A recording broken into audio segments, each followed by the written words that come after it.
السلام علیکم ورحمۃ اللہ وبرکاتہ۔ بسم اللہ، الحمد للہ، والصلاة والسلام علی رسول اللہ وعلی آلہ وصحبہ ومن والہ۔ محترم ناظرین، حمد و صلوات کے بعد آج جو باتیں میں آپ کے سامنے رکھنا چاہتا ہوں اللہ کی توفیق سے، وہ یہ ہے کہ کسی کی موت اور وفات پہ رونا اور غمزدہ ہونا یہ کیسا ہے۔ میرے دوستو، دین اسلام نے ہمیں کسی انسان کی وفات پر، کسی انسان کی موت پر چیخو پکار کرنے اور میت کے اوصاف کو بیان کر کے رونے، نوحہ و ماتم کرنے اور گریبان چاک کرنے سے سختی سے منع فرمایا ہے۔ اللہ کے نبی صلی اللہ علیہ وسلم نے فرمایا کہ لیس منا من لطم الخدود وشق الجیوب ودعا بدعوى الجاہلیہ۔ ہم میں سے وہ شخص ہم میں سے نہیں جو گالوں کو نوچے یا گالوں پہ تماچا مارے اور اپنے گریبان چاک کرے اور جاہلیت کی پکارے، لیکن شفقت اور مہربانی کی بنا پر، قرابت اور رشتہ داری کی بنا پر آنکھوں سے آنسوؤں کا جاری ہو جانا، دل کا غمزدہ ہو جانا، تکلیف سے نڈھال ہو جانا، یہ ایک فطری معاملہ ہے، یہ ایک فطری چیز ہے اور مباح امر ہے جس پر اللہ تبارک و تعالیٰ گرفت نہیں کرتا۔ لیکن شرط یہ ہے کہ اللہ تبارک و تعالیٰ کی قضا اور قدر پر ناراضگی کا اظہار نہ ہو، کیونکہ رسول اللہ صلی اللہ علیہ وسلم کے بیٹے ابراہیم کا جب انتقال ہوا، ابراہیم کی جب وفات ہوئی تو رسول اللہ صلی اللہ علیہ وسلم کے آنکھوں سے آنسو جاری ہو گئے، آپ کو کافی تکلیف ہوئی، آپ کا دل غموں سے چور چور ہو گیا، کیونکہ یہ فطری چیز ہے، اس پر انسان صبر نہیں کر سکتا، اس پر انسان رک نہیں سکتا، اور جس چیز پر انسان کو اختیار نہ ہو اس پر اس کی گرفت نہیں ہوتی ہے، اس پر انسان کی گرفت نہیں ہوتی ہے۔ انس بن مالک رضی اللہ تعالیٰ عنہ کی یہ حدیث ہے۔ ملاحظہ فرمائیں کہ رسول اللہ صلی اللہ علیہ وسلم کس طرح سے غموں سے نڈھال ہوئے، کس طرح سے غموں سے چور چور ہوئے ابراہیم کی وفات پر۔ صحیح بخاری کے حوالے سے حدیث ہے۔ انس بن مالک رضی اللہ تعالیٰ عنہ فرماتے ہیں، کہتے ہیں دخلنا مع رسول اللہ صلی اللہ علیہ وسلم علی ابی سیف القین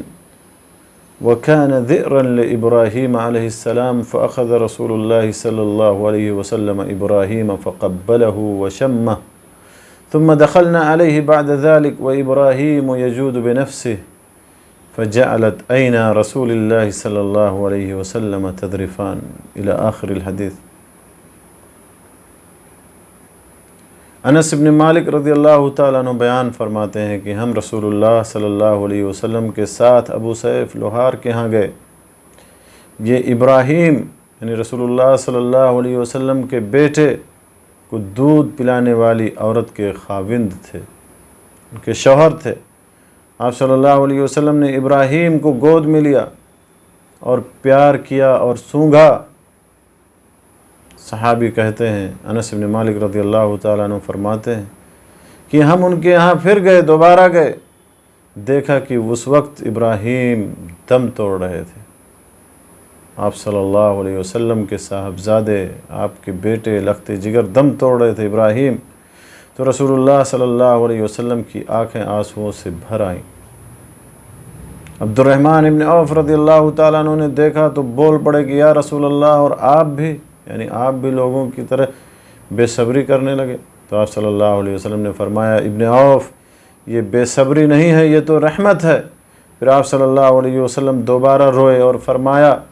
ان العین تدمع والقلب يحزن ولا نقول الا ما يرضي ربنا وانا لفراقك یا ابراہیم لمحزونون۔ آپ نے فرمایا کہ آنکھوں سے آنسو جاری ہیں اور دل غموں سے نڈھال ہے، لیکن زبان سے ہم وہی بات کہیں گے جو ہمارے پروردگار کو پسند ہے، اور اے ابراہیم ہم تمہاری جدائی سے بے حد غمزدہ ہیں۔ تو میرے دوستو، کسی کی موت اور وفات پہ رونا یہ جائز ہے، لیکن اس شرط کے ساتھ کہ قضائے الہی پر، اللہ تبارک و تعالیٰ کی قضا اور قدر پر ناراضگی کا اظہار نہ ہو، جزا اور فضا نہ ہو۔ اسی طرح سے اسامہ ابن زید رضی اللہ تعالیٰ عنہ سے ایک حدیث مروی ہے، صحیح بخاری اور صحیح مسلم کے حوالے سے، کہتے ہیں کننا عند رسول اللہ صلی اللہ علیہ وسلم فارسلت الیہ احدى بناته تدعوه وتخبره ان سبيئا لها في الموت فقال للرسول ارجع الیہ فاخبرها ان للہ ما اخذ وله ما اعطى وكل شيء عنده بأجل مسمى فمرها فلتصبر ولتحتسب الى آخر الحدیث۔ اسامہ ابن زید رضی اللہ تعالیٰ عنہ بیان کرتے ہیں کہ ہم لوگ ایک دفعہ نبی کریم صلی اللہ علیہ وسلم کے پاس تھے کہ اتنے میں آپ کی ایک صاحبزادی نے، اور اس صاحبزادی سے مراد زینب رضی اللہ تعالیٰ عنہ، آپ کی ایک صاحبزادی زینب رضی اللہ عنہ نے ایک قاصد کے ذریعے آپ کے پاس پیغام بھیجا، آپ کو بلانے کے لیے بھیجا، اور یہ خبر دی کہ لڑکا یا بچہ یہ جاکنی کے عالم میں ہے، موت کے قریب ہے، کہ ان کا ایک بچہ، ان کا ایک لڑکا جاکنی کے عالم میں ہے، موت کے قریب ہے۔ تو آپ صلی اللہ علیہ وسلم نے قاصد سے کہا، اسے واپس بھیجا اور اس سے کہا کہ جا کر کے ان سے کہو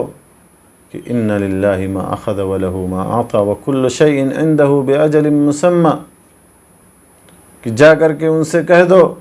کہ اللہ تعالیٰ کا ہی ہے جو وہ لے لیتا ہے، اور وہ اسی کا ہے جو وہ دے دیتا ہے، اور سب کے لیے ایک مدت مقرر ہے، ایک مدت متعین ہے۔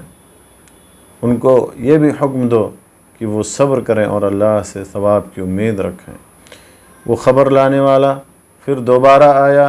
واپس آیا اور عرض کیا کہ وہ آپ کو قسم دیتی ہیں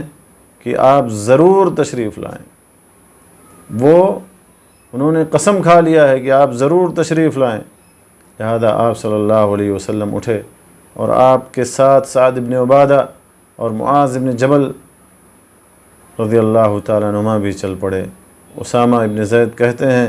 کہ میں بھی ان کے ساتھ تھا، اور جب ہم لوگ صاحبزادی کی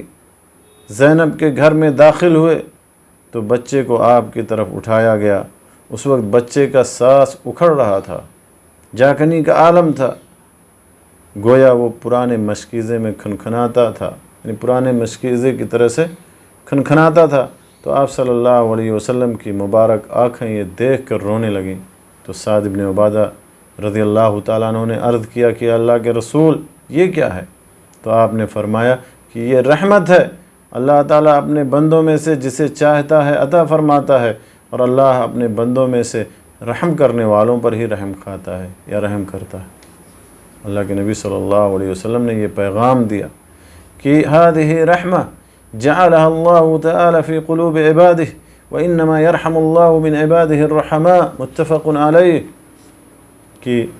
یہ رحمت ہے، اللہ تعالیٰ اپنے بندوں میں سے جسے چاہتا ہے عطا کرتا ہے، اور اللہ تعالیٰ اپنے بندوں میں سے رحم کرنے والوں پر ہی رحم کھاتا ہے، رحم کرتا ہے۔